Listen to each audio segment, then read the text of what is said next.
Well, good morning, everybody, and welcome back to another episode of Adult Child of Dysfunction. Today, we have with us a very special guest. Her name is Colleen Clifford, and she is the author of the book Life Beyond the Binge, a commercial fisherwoman's journey home. And I'm just excited to hear about this. First of all, because my husband's a fisherman, so I was like, Yes. what do I have to get myself into here? But welcome, Colleen. Thank you. I appreciate your flexibility with that. I had to chuckle because anyone in the fishing world knows that there's really no start and end date that you can guarantee because, it's fishing. So I think we had to reschedule this. And so I really appreciate that. Thank you. Yeah, no problem. I'm flexible anyway. The other guy, yeah, yesterday's guy, we recorded at 9 o'clock at night because he had to take his son to the dentist. So I'm like, I'm Uh, all good. I'm very, very flexible. So I'm just going to jump right in. Well, first of all, okay. I'm going to ask you about your fishing real quick, and we'll just touch on Okay. that because my husband is a fisherman. So I want to know what you did as a Uh, fisherwoman. Okay, I still fish, and I work for a corporation. So it's a large ship. Honestly, it's not a boat. I call it a boat, but it's a huge ship.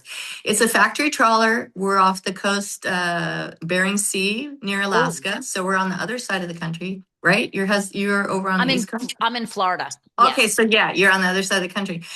So probably warm water. We're cold water, very cold up there. I just got off my contract. I'm a chef on the boat, and they're still out fishing. I have like 5 weeks home. Yay! I got my land legs back after a week, and I go back out probably in 4 weeks for just a month. So Okay.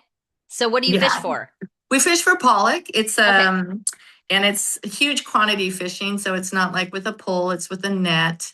And our pollock product goes to all different sources. Some fast food restaurants use it for fish sandwiches if they're a decent size. We make fertilizer with it. We send it to imitation crab. I mean, there's lots of uses for pollock. So Right. Okay, perfect. I was yeah, just curious because my husband, he yeah, watches like when you said Bering Strait, I'm picturing the deadliest catch. Picturing yeah. you hanging over with one of those big 600-pound nets. And I'm like, oh, I'm glad you're here. Oh, Yeah. thank you. I did that once, and that was enough for me. Yeah, it's enough for me just to watch it. But but anyway, but welcome. Yes, I do want to say welcome. thank you. And I want to jump into your book because I honestly, we deal with most of the people that are listening to this are adult children of alcoholics slash dysfunctional families. So a lot of addiction, a lot of those type topics, a lot of dysfunction. I've never had anybody come on and talk about binge drinking. And I That's think, and I'm like, why hasn't anybody ever spoken about that? Because I don't know. It just kind of shocked me. I was like, wow, I'd never had anybody even, I think, even use the word term in 360 episodes. But oh wow, gosh. yeah.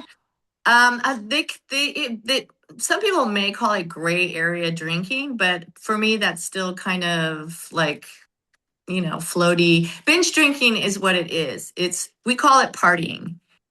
And maybe that's why people don't really associate it with having an alcohol use disorder, or because there's a lot of ways you can deny binge drinking as being a thing. And that's the story of my life because I am a former binge drinker and I'm in my, later years in life. So for many years, I could talk away any problem.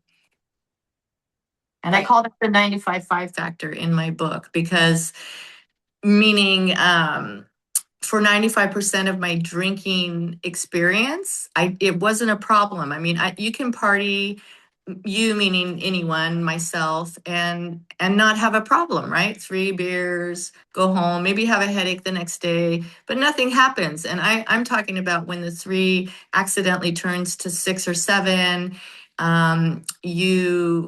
We read about it all the time. Kids that get in an accident when they're partying, that's called binge drinking. And it only takes one time of not planning your drinking, having a binge, and maybe your life's completely destroyed from that moment.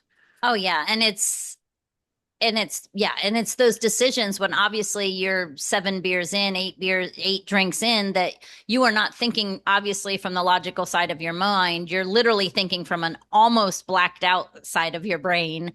And I used to say that, and I cringe now thinking about me saying it, but I would say I will not drive if I have one or two, but if I have 8 or 9, I'm fine. Yeah.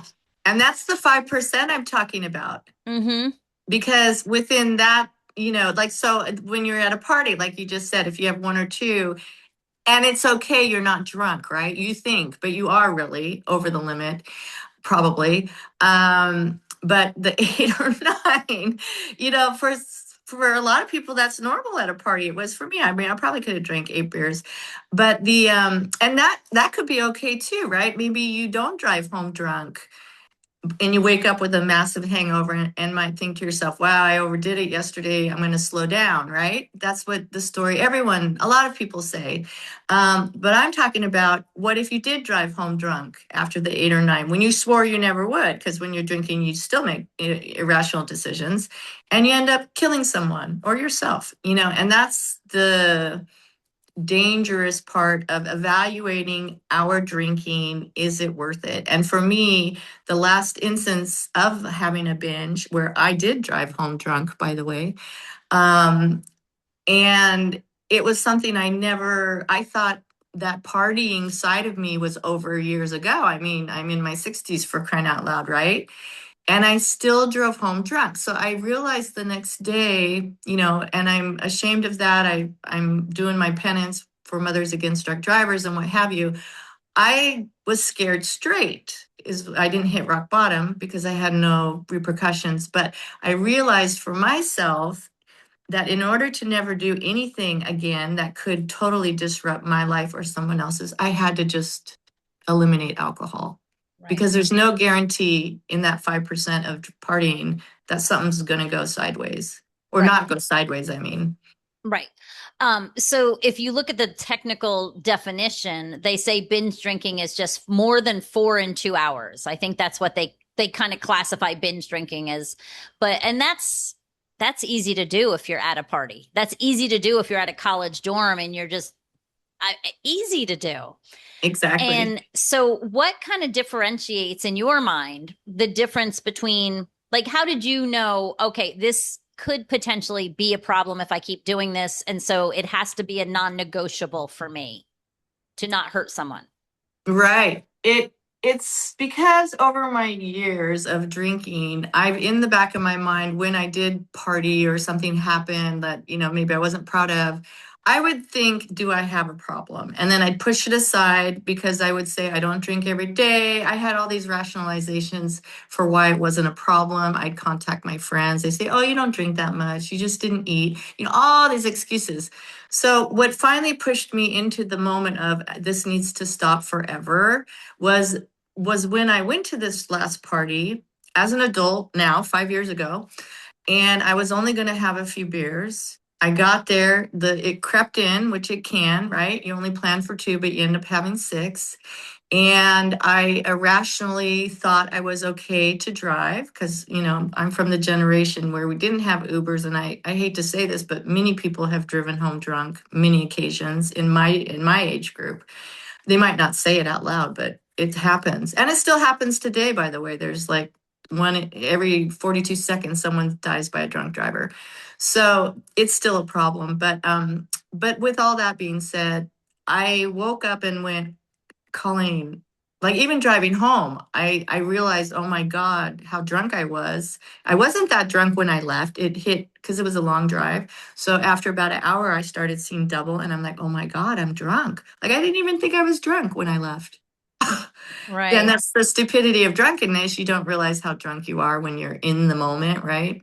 Someone has to point it out to you. And so at that point, rationally, yes, I should have just pulled over and called my partner and said, come get me. But no, I stupidly, I will say it, continued and said a promise, like, get me home safely without killing anyone. And I swear I will quit. And the next day I was like, I need to quit. Like, I'm not this binge drinking. I have a wild card in my hand and it could flip over anytime. The only way to guarantee something like that won't happen again is to just not drink. And so I started my journey of, I asked for help because in the past I obviously couldn't do it on my own. So that was a hard thing for me. Yeah. Best decision I ever made in my life. And here I am now sharing the story, and hoping that it will resonate with someone and maybe they'll make a shift for themselves too if it's a problem. It is, and it's a problem for a lot of people. And unfortunately, it starts and it's just like the normal. But I people do you can rationalize anything. And I've heard it so many times. Well, I'm just gonna have, oh, I've had three. Let me go ahead and eat some bread, and I'm gonna do this, and I'm gonna soak it up. And at the end of the day, it doesn't matter. It's still there's no reason to keep continue, but we don't think that way. And unfortunately, we don't think that way. But I always say to people, because I do a lot of talking. I am addiction and recovery certified, whatever. I don't know what the term even is. It doesn't even matter. But I do a lot. I work with a lot of people that have gone through different addictions and have gone through recovery. And that gray area drinking, kind of like you said, it's always that I don't drink every day. I don't drink very often. I don't drink when I'm alone. Like all of these things, we've kind of been like, well, if I don't do that, I don't have a problem. Mm-hmm. But if you sit down and you have two, and then all of a sudden you're like, wow, I can finally relax. And then you have three, and then it's like, wow, I don't remember the pain. I don't remember the hurt. Like it's like we're still, some people are still drinking for a reason. Mm-hmm. And did you have a reason that got Mm-hmm. you drinking? Oh yeah, and I call it the story beneath the behavior. That's my trademark now. This is what I speak on a lot because I believe exactly what you said, Tammy. There's a story beneath our behavior that we're drowning in however manner we choose. If it's scrolling, if it's whatever, right? That uncomfortableness that we don't want to deal with. Yeah, I had something happen, and this is what I write about in my book. Is when I was like started writing. I didn't know that that's what I was going to write about. But after I wrote everything, I realized that there was a pain point, a particular incident, which I created a story, which wasn't true, but I created it. And I continued to live out my adult life with this belief I had. And it wasn't until I could unearth that and go, oh my God, this is the problem. This is why I was trying to, this is why I was operating the way I have been. And then you release that story and you just go, wow, that's kind of incredible how many years I spent not loving myself because of something that happened to me. It wasn't my fault. And yet I turned it around into a shameful thing where I'm not lovable. And I honestly believe that. And I continue to put myself in situations or with people who kind of reinforce that belief, right? I Right. mean, not every decision. I have a wonderful family and my partner's amazing. But back in the day when I was really struggling, unaware, living this belief, yeah, I was doing all kinds of reckless stuff drinking. It was Right. very heavy in my 20s and early 30s till I started to uncover, oh, wow, maybe I have a problem and figure it out, right? Right. But I mean, it makes sense. I mean, there's so many of the people that would have these, I don't want to say gray area drinking because if it's gray area, I tell people, and this is just my own personal opinion, if you wake up and you have shame or scared, or you're like, what did I say? What did you're blacking out, it's a problem. Yeah, absolutely. And no matter how you try to spin it, no matter how you try to rationalize it, if it's one more thing that adds guilt and shame to your plate, then it's a problem. Mm-hmm. And most people, most of the people that I know came from a very traumatic background, so a very traumatic childhood, and Mm-hmm. they drank to numb or they drank to be, it's our drinking is a really good way to get a quick dopamine hit. Mm-hmm. And when you have pain, whether it's from your childhood or something that happened or a death right now or something, pain and loss, it is really easy. It is really easy. And that's why I think a lot of people have one and they go, oh, I can find, with me, it was, wow, after three or four, I can finally, quote unquote, be myself. I would So let that loose amazing. enough to not be afraid of my environment. Mm-hmm. And that's not a good, so it's like, but does stopping alcohol actually fix that? No, because you're not replacing that dopamine hit. You're going to get it somewhere. When you're in Mm-hmm. pain, you will find a way to get that. And like Mm-hmm. you said, it could be that doom scrolling. I think right now, one of the biggest addictions we have is that phone. Mm-hmm. Yeah, absolutely. I look at children and even myself, I'm guilty of it. Like when I get nervous or don't want to have a conversation with someone, I open up my phone. I'm like, TikTok, Instagram, like, what are we doing here?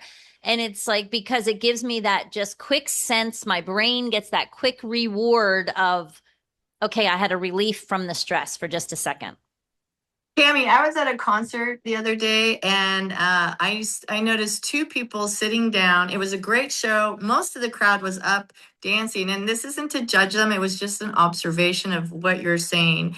And they were on their phones, like looking at Facebook or whatever.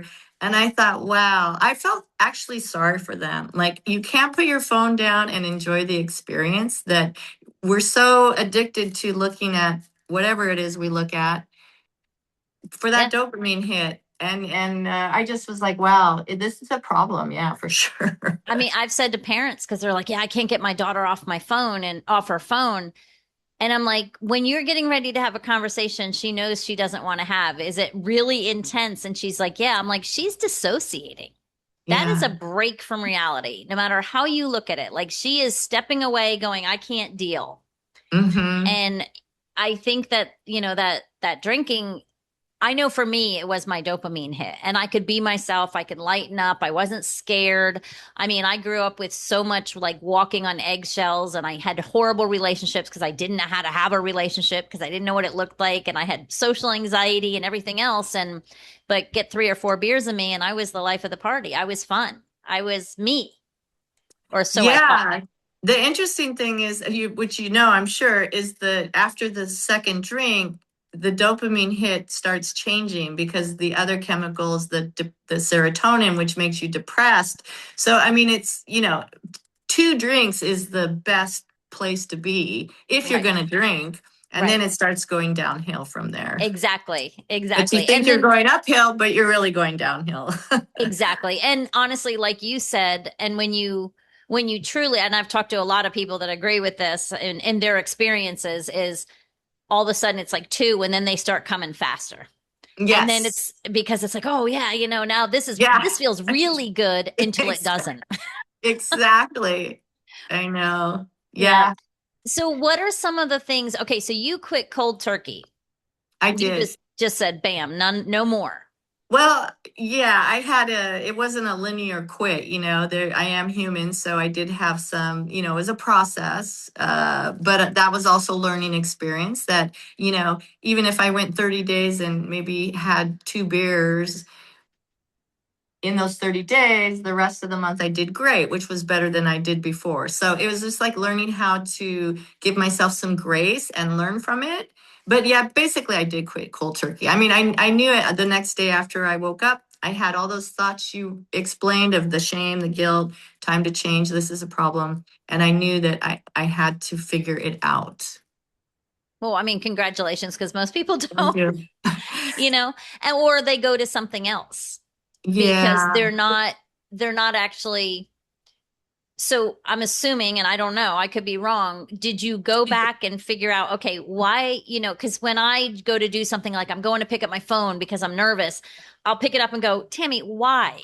Like I started questioning why, what is going through my head that I feel like I need to step away and get on my phone and start questioning that. Same thing with the drink, like not, oh, good, this feels good, but why do I feel like I need a drink? And start what is going, did you go through all that? Well, I did, not to the depths of finding the story beneath the behavior. That was a number of years of processing. But when I quit, when I would have a craving, I would go to the why am I craving it now? It was kind of a superficial craving thing, not like why did I drink in the first place? But it would be like, why am I having a craving now? And then I'd look at what's going on. So I guess it's basically yes to answer your question, like, am I anxious? Am I hungry? Is it just a habit because I used to drink at 3 o'clock every day, or not every day, but when I did drink. But when I'm home from the boat, I have a lot of free time. So it's not like I have many obligations. So it is easy to drink Right, more, or was right. easy to drink more, but. So Right. yeah, questioning it is good, but that takes awareness, right? And that's the first place to start is like, you know, why am I reaching for this beer right now? And then figure it out. And it's no different if you've got, pre-diabetes and you're reaching for a chocolate chip cookie every night. Why am Exactly. I reaching for this cookie? And it's almost like I tell people, have that replacement. What could feel almost just as good as that cookie right now? Maybe not quite as good, but what could give you that reward that's not going to hurt you or somebody else in the long run? And so And it's that's replacing. and it takes practice. And Hmm. it's really quite honest, I like to be frank, it's tough in the beginning because that's the hardest time, adjusting your habits and your MO, your way of operating. And so but that's where you get your support, right? Right. I mean, if you can do it on your own, great. But I don't know. It's just so much simpler when you have a support, a network of people to, or someone to bounce bounce back where you are and how it is and how challenging and how can I make it easier. And knowing that your wins will start building on top of each other and it gets easier. If you have 3 wins and you have a fallback, it's okay, right? The world's not over. Why did everything's a choice. So why on that day did you choose to, if it's drinking, drink? And then you go, okay, well, whatever, you figure it out. And then you go back and you just keep moving forward, not going down the ditch of I'll never quit. What the Right. heck? I give up right now because I had Well, one sip of a beer and yeah, it's over. and when you don't have an accountability partner, whether you, like you said, whether it's a community, a group, a friend, a partner, whatever it is, if you don't have that accountability partner and you're coming from a place, which I truly believe, like 99% of the people that I work with are coming from a place of whatever happened for whatever reason, they don't feel worthy or good or enough. So they don't feel deserving. So Hmm. it's if they don't do that, they're not going to be able to see the wins and celebrate the wins for themselves. Mm, I do. yeah. It's very hard to be like, way to go, Tammy. You went 29 days and one day you messed up. No, what do we do when we have that inner critic, our little subconscious inner critic sitting on our shoulders where it's like, you suck. You messed that up. You screwed up. Why are you even doing this? You're never going to do it. Like, I can picture the words going through people's heads. And but if you have an accountability partner or somebody that's going to say, what are you kidding me? You went Hmm. 29 days. Good job. Exactly. Right. Sometimes we need the validation, especially in the beginning of our journey of change, Mhm. to reinforce that positive, like, good job, right? And you're like, oh, okay, I can maybe accept that. And then you start doing it yourself. You don't need the accountability anymore. You start once you get to that point of empowerment of, I got this, I deserve this. It's just a beautiful process. It really, Um, yes. yeah. So talk about a little bit more about what you, because I'm sure you've learned a lot too, and share with the audience. I talk a lot about this, but about the whole, what makes some, like what happens inside your body as you're going through that binge process. Well, for me, sometimes, the alcohol is a poison. It's, I mean, and the way you can just show truth to it is when we drink too much and throw up. I mean, that's our body expelling the poison. If it wasn't, we wouldn't be throwing up. So physically, your body's going through so many changes the second you take a sip of alcohol. And it's all in protecting the brain. And so our bodies are really fascinatingly like geared to keep us healthy and alive. And the brain is the central spot because without our brain functioning, our heart's not working. So, and that's why some people black out or, so that it gets very kind of complicated with what goes on in our brain. But with each beer, each alcohol that we're consuming, different parts shut down. And then you can actually die from drinking too much. Just where your brain, like, Right. um, emotionally that's each person's journey. I know for me, I just thought it was fun like you. I was thought I was more of me when I drank more. And, but honestly, I saw a video of myself one time when I thought I was perfectly fine and I was horrified. So, it's funny that we think we're operating like, the best dancer in the room, the funniest. And if you were to see yourself transitioning the entire night of a party, you might go, whoa, I need to change, right? If I don't want to be that person. And because a lot of times we don't want to believe it, I'll tell someone in my family now who might be drinking that you did this, and they'll go, I didn't do that. Next time I'm going to get it on video so you can see, right? So I hope I answered your question. Yeah. Yeah, you did. Yeah. And I had like nine different thoughts come through my head as you were saying that, but I was kind of laughing because I love to go. I work at a restaurant at night and I love to watch people who are at the bar and I'm like, "Ooh, like she should stop now." Like now. Like and I'll be thinking to myself and I'm not serving them, so I'm like, "Hmm." But you see the voice gets loud and then she gets a little more energetic and then she's dancing and I mean I remember those. I remember that being like, "Oh, did I really? Did I really?" But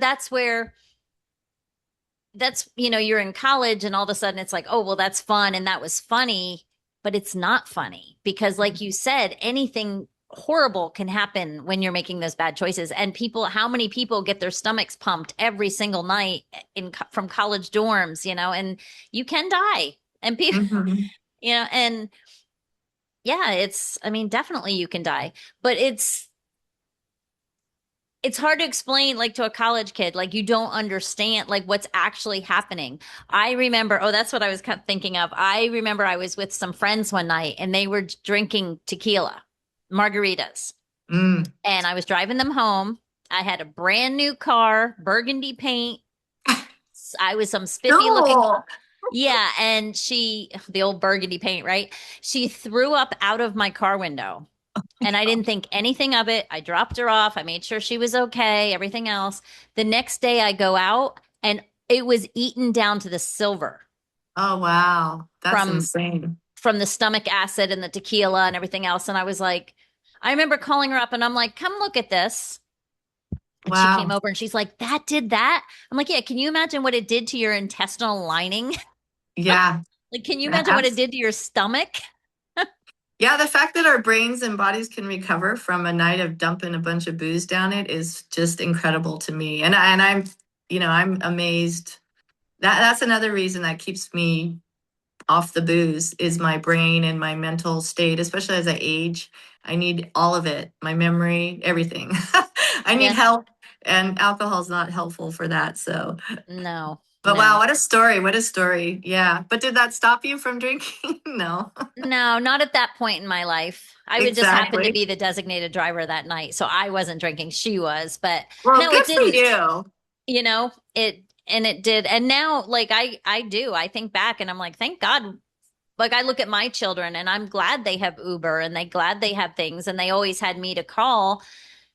But not everybody makes that good decision. And like I said, it's that you lose there's those stages. Like one, you get a little like, ooh, I feel a little bit something. And then two, it's like, oh, my inhibitions are a little bit, I'm a little happier and a little more relaxed. But it's like you don't, it gets your cognitive ability keeps going down and down and down. And then you don't make the decisions. Because once your inhibitions are completely gone, that's where you end up, at the frat parties doing things you don't want to do and it just I mean it unfortunately happens and it's Yeah, uh, and then the blackout, where your memory center can't retain memories any longer because it's moved over to some other part of your brain that it needs to be like, it's just like things start shutting down the yep, more we drink. And, that's when you have moments of the night you don't remember. yeah, It could be a brownout. They call that a brownout too, but yeah. And so anyways, yeah. And there's a actually the lot. blackouts, that was the most confusing thing for me as a child because my mother was a blackout drinker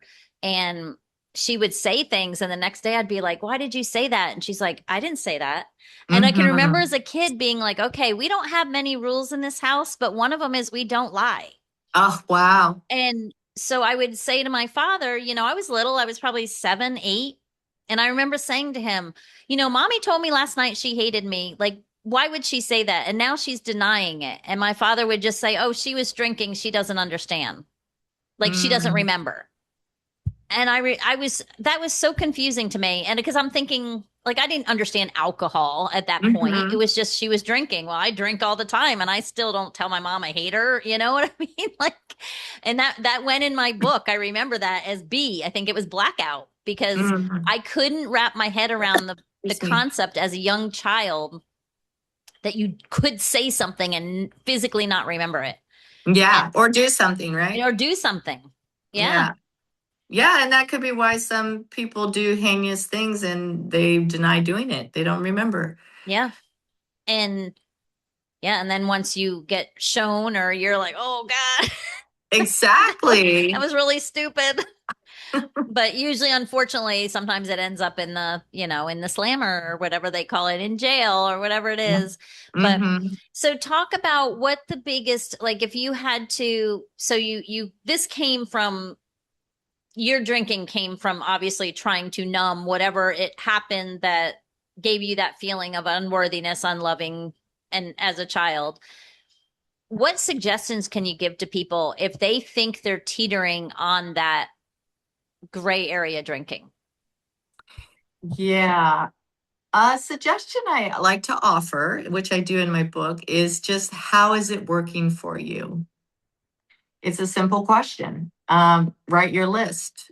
Drinking provides this for me. This is what I don't like about my drinking habits.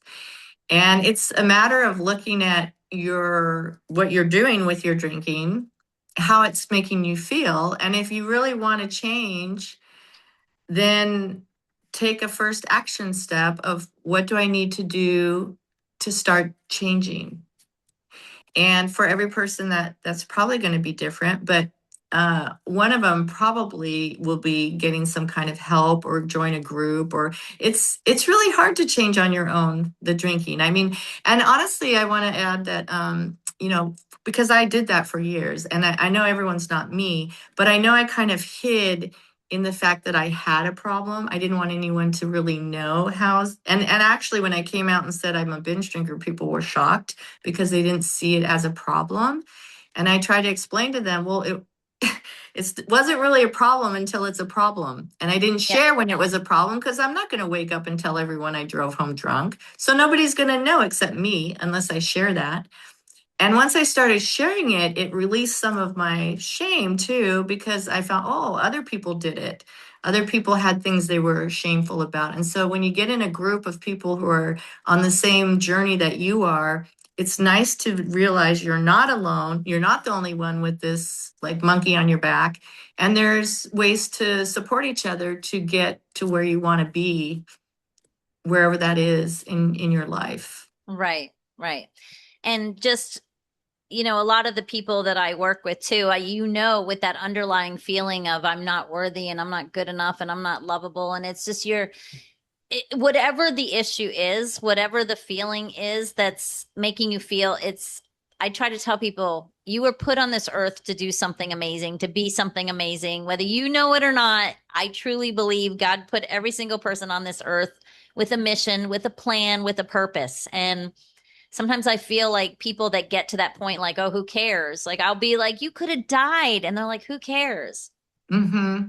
Well, you should care, and it's that purpose. If you had to pick one thing, that's to me is what it is. People need some kind of purpose to That's to make beautiful. to make a big change. You need to feel like you have a purpose being here, or it's just kind of like, whatever. Mm-hmm. And I've met people that I myself have been at that point in my life where I'm like, okay. I'm glad I didn't hurt someone, but if I hurt myself, oh well, oh well.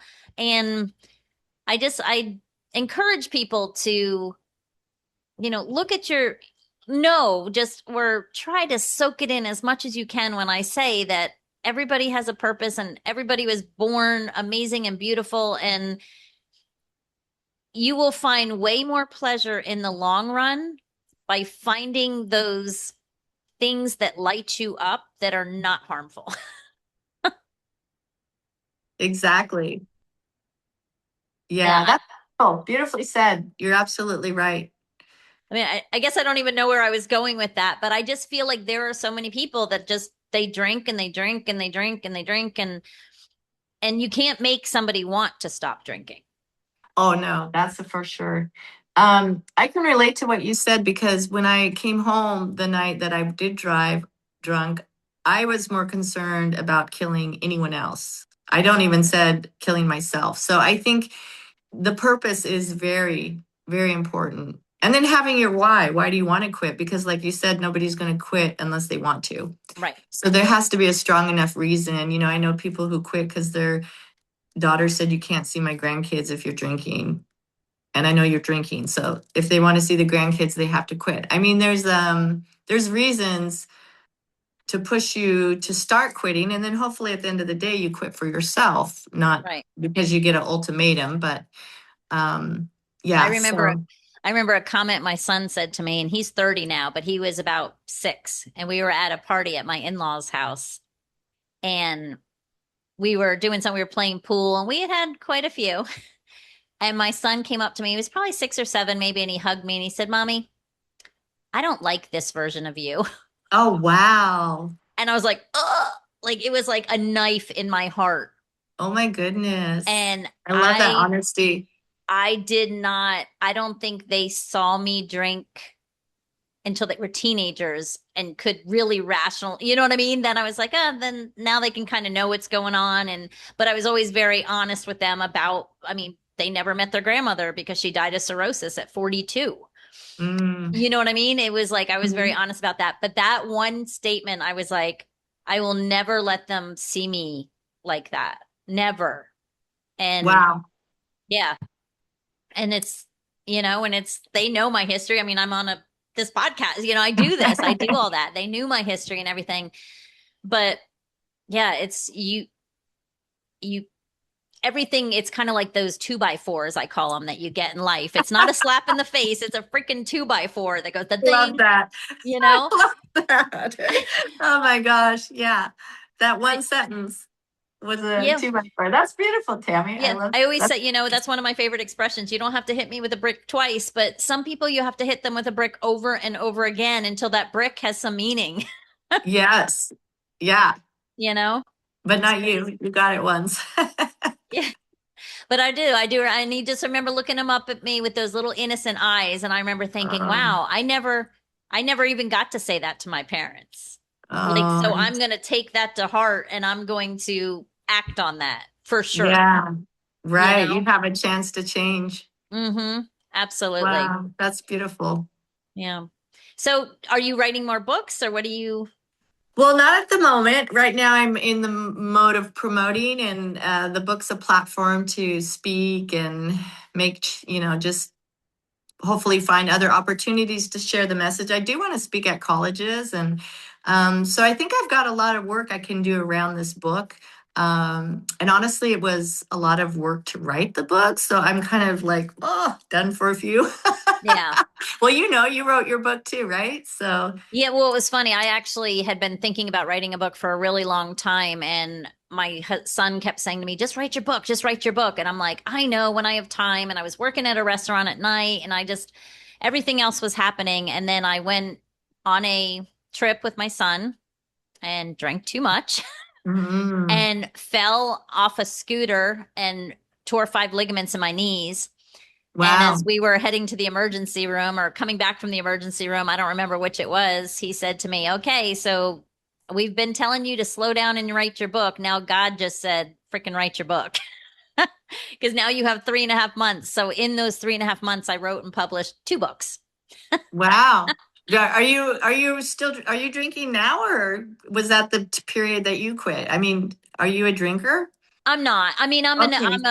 like I will have one, two, maybe two, Uh-huh. anything more than one. Like I get into that second one, and I just think it was God's way of saying, Tammy, that you really probably don't need to be drinking. But I told my husband, I've said, if I have one, I'm good. If I have one and a half, I throw up in my mouth all night. So Oh, wow. obviously my body just doesn't like it anymore. So, and it's not every day, and it's not, I'm not Yeah. yeah. And I don't even Yeah. consider myself like I go out and like party every once in a while. Like that's not. I'll have Yeah. one with dinner. I will never order more than one and a half. You know what I mean? It just, no. Yeah, So, it's not your identity anymore. no. And it really never was, but Mm-hmm. except for when I was in my 20s. When I was in my Mm-hmm. 20s, when I was in college, actually, honestly, if I have to be honest, most of my heavy drinking was before I even got into college, was when Mm. I was in high school, Wow. because that was when I was really struggling and really, I mean, I was a number. Like I like just not being able to feel. And I've Mm. spent 30 years trying to figure out how to feel and like going through therapy and doing all the throwing all the spaghetti at the wall because the generational stuff, I was like, okay, the bud nip it in the bud here. And I don't, I'm not judgmental if people drink. I don't think there's anything wrong with a drink or two. I mean, and that's just me. But I do know that I have a tendency, and if I let myself, I will drink too much. And I don't Mm. let myself. And I just don't. Like, I don't even put myself, I don't really have a friend group. So it's just me and my husband.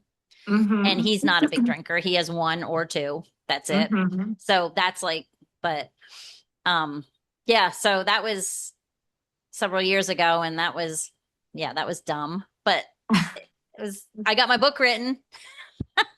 Congratulations. What you're right, what it takes, right? Yeah. But Excuse me. well, this has been super fun. I could It really, has I been. want to, yeah, I want to, I feel like there's more topics I want to pull out of you, but I'm going to, what else do you have that you want to share with us, that you'd like to share with us? Well, maybe another time. Okay. I'm just inviting myself again, please. No, it's fun to have these conversations, and hopefully it resonates with someone out there. No, I just think like what just to add on to what you were explaining about your relationship with alcohol and how you've worked it out. My I'm kind of on the same bandwagon as you. I don't judge other people, and I don't think drinking's a problem. It's only a problem if it's a problem. And so I always ask the question, how's it working for you? And so, you explained how it's working for you, and that's cool. And I explained how it's working for me, and so everyone just, looking at your drinking and ask that question, and if it's working for you, there's no problem, right? Right. And I say that all the time. Like if I don't ever want to be in that situation again where I wake up and go, "Oh my God, what did I say? Who did I hurt? Who did I text?" Like Hmm. now that we have texting, how many divorces and fights are probably caused by drunk texting?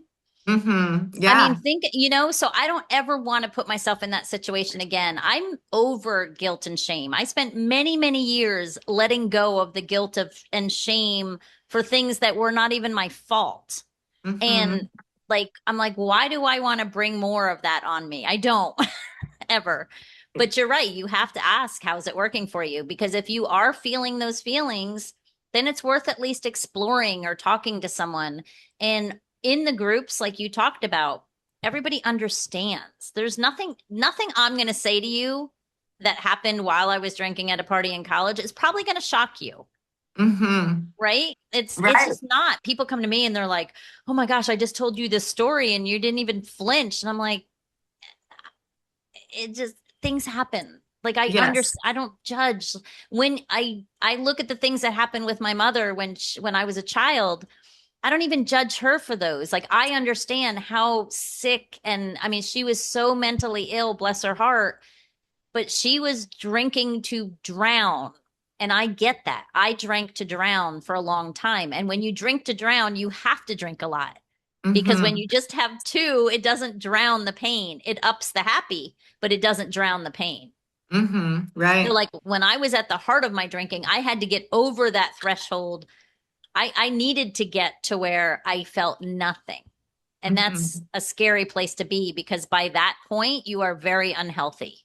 Hmm. Right. Yeah. So, Yeah. It can feel like a lot, but it's really doable, oh, yeah. Oh, right? yeah. Yeah. Yep. So, I mean, sometimes it can feel like a lot if you're in that space, but just saying yes to yourself is the first step, and then how to get past that, you know? What's the first thing I need to do Right. in saying And yes? and you're right. And making that first commitment to I want to, knowing, meaning I have to tell somebody else is the absolute hardest part. So if you need to run it by someone, go run it by Colleen, run it by Tammy, Mhm. run it by some, just have a shoulder or somebody, a friend or whatever. But in the meantime, talk to yourself like your own best friend. Mhm. When you have that little inner critic sitting on your shoulder, picture and it's telling you you suck, you're no good, you mess everything up, you can't even do this right, and all those things that are probably going to go through your head as you're trying to make that decision. Put yourself in your own best friend's shoes and say, if this was my best friend coming to me and having all those thoughts that are going through my head right now, what would I say to them? Mhm. And I always do that because our inner critic is and our inner critic is our subconscious. It is all of the experiences and pain that we didn't want to deal with. Like to me, Mhm. that at least in my experience. Mhm. So when that inner critic comes at you, be its best friend, and Mhm. that will soften everything, right? Yeah. Maybe, maybe not. I don't know. No, you are, and I'm shaking my head because it's a practice, and I need, you know, I'm even though I'm where I'm at now with my drinking, there's still other areas of life where the inner critic can rear its ugly head, and so you're absolutely right, Tammy. That's the best advice or suggestion is to talk to yourself like you're talking to your best friend, because you're not going to tell your best friend you're going to suck at this speech, nobody's going to like it, you know, you're going to say you're going to rock it, you're going to be they're going to love you, and so it's just an easy flip Yeah. if we can do it. Yep. And I do been doing NLP for many years. So it's like, it's all reframing. I mean, I have things where I've literally sat, like I'll sit there with something, an object, and pretend it's the little 6-year-old Tammy and be like, we got this. I got you this time, and it's just whatever you have to do. But I think you're right. It's an easy kind of tweak just to I call it the nip it in the bud. Like the minute you have that thought, just nip it in the bud and be like, why would I say this to me? I wouldn't say this to my best friend, Hmm. and Right. flip it around. Right. Because yeah, and then know that everybody just needs to know that they are so worth any im- anything good that they want. They're worth it, worthy of it. So Yes, yeah. absolutely. Well, this has been super fun. Thank you, it has been super I fun. know. I feel like I could talk to you forever. I'm still in awe of the fact that you go on one of those big ships. And yes, you're right. If you call one of those big ships a boat in front of the captain, he will take you out. Yeah, I don't think I have, honestly, because I'm still No, here. yeah, my dad was in the Navy, and I used to be like, what boat were you on?" He's like, "I was on a ship." I was like, I, "Oh, I you know know, my dad always was correcting me, honey. It's not a boat. It's okay, whatever, whatever. right, it's a ship. It's Yes, big enough to put boats on. Like you can yes, put boats on it, so it's that makes it a ship." But yes. well, Colleen, before you leave, first of all, I want to say thank you so, so much. Thank you. I want to let people know where they can find your book, what else you do if you take calls, coaching. I'm not sure what else you do in this realm, if anything, but I want to know where they can find your book and all that good stuff. Okay, cool. Well, I do have a website, which is a great place to go for everything. It's called lifebeyondthebinge.com. And I'm offering, which I would like to offer to your listeners, I have a self guided journey workbook Oh, that I can send to you. It's a PDF. It's also for sale on the website, but for your guests, it could be free if they're interested. And after, if they want to fill out the workbook, there's a free call with me if they want to talk over their guided answers that they work through. I have a retreat coming up in Bali in April 2027, which I haven't really marketed yet, but I know it seems like a long ways away, but it will be here soon. it will be. That's like 8 months Yeah, I in actually had Bali. it scheduled. Yeah, I had it scheduled in October, but because of my commercial fishing slowing down, I thought I might miss it. So I've had to push it out, but I'm excited about that. So, Um, do you mind if I ask him a little bit more about the retreat? Is it sure. geared specifically towards people that are struggling with a relationship with alcohol, or is it? It's for women, and it's going to be very small, so it can be intimate. It's geared around asking the story beneath the behavior, because that's Okay. really my bottom line. I don't really, Okay. my binge drinking was the behavior I chose, but I had a story beneath it. So it's a retreat to, it's called the Exhale. So and I love Bali's a magical place. So it is a destination. It takes effort to get there. And I'm transparent about that. But once you're there, it's like, a beautiful space for this kind of work that we're going to be doing. There's going to be some fun involved, but basically it's for women who are at a point in their life where they might want to rewrite their story. They don't necessarily have to rewrite the whole thing, but even maybe finding out who am I? What has been my story, and where might I just want it to begin to go? Like, you don't have to map out your entire life, but just the idea is to leave the retreat with some solid forward motion, and then we follow up later after the retreat to see how it's progressing for you. So it's yeah, so I can share when I get more information with you if you like, Tammy. And Yeah, I definitely want to, and I'll send out an email to everybody because everybody needs something like that. I think, especially in the world that I'm in the world that most of the people that I work with are in, we don't know those answers to those questions sometimes, and that's where we're stuck.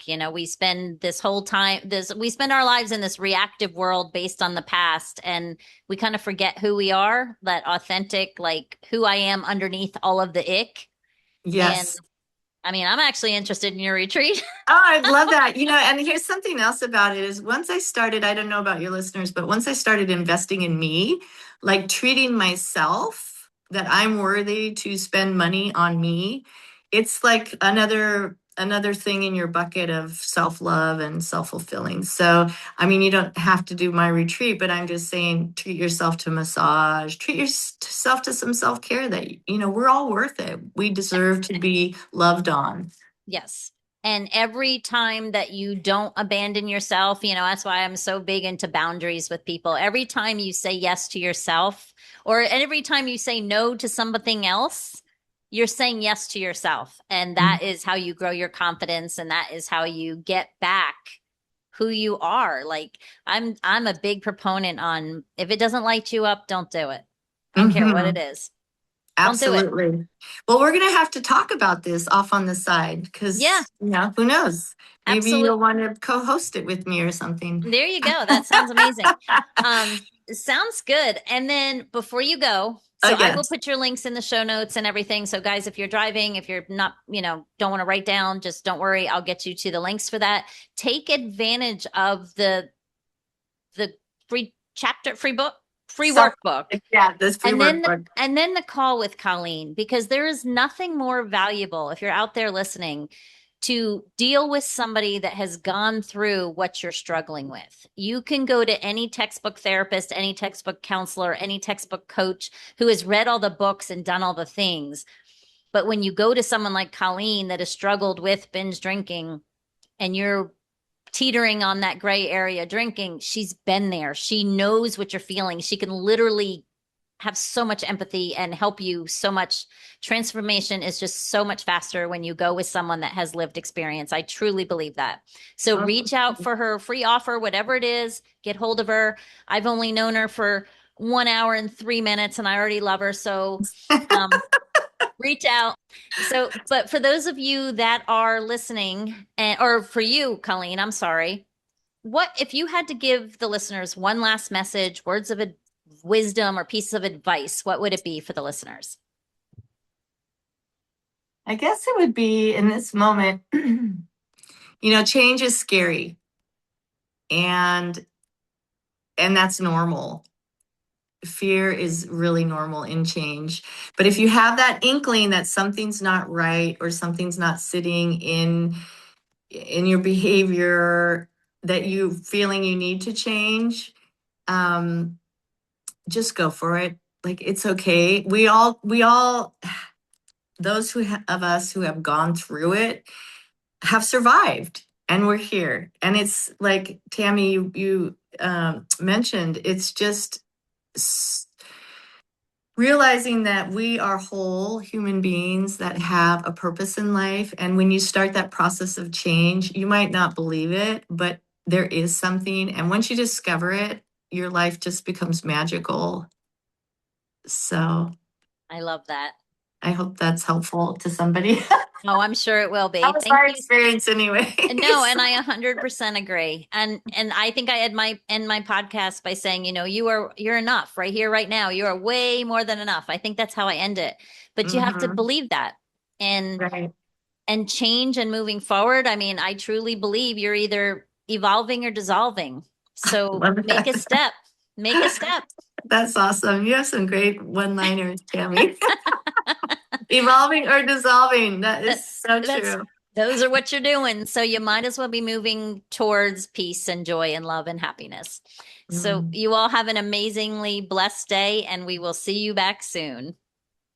Bye. Bye. Okay, that stop. Now record.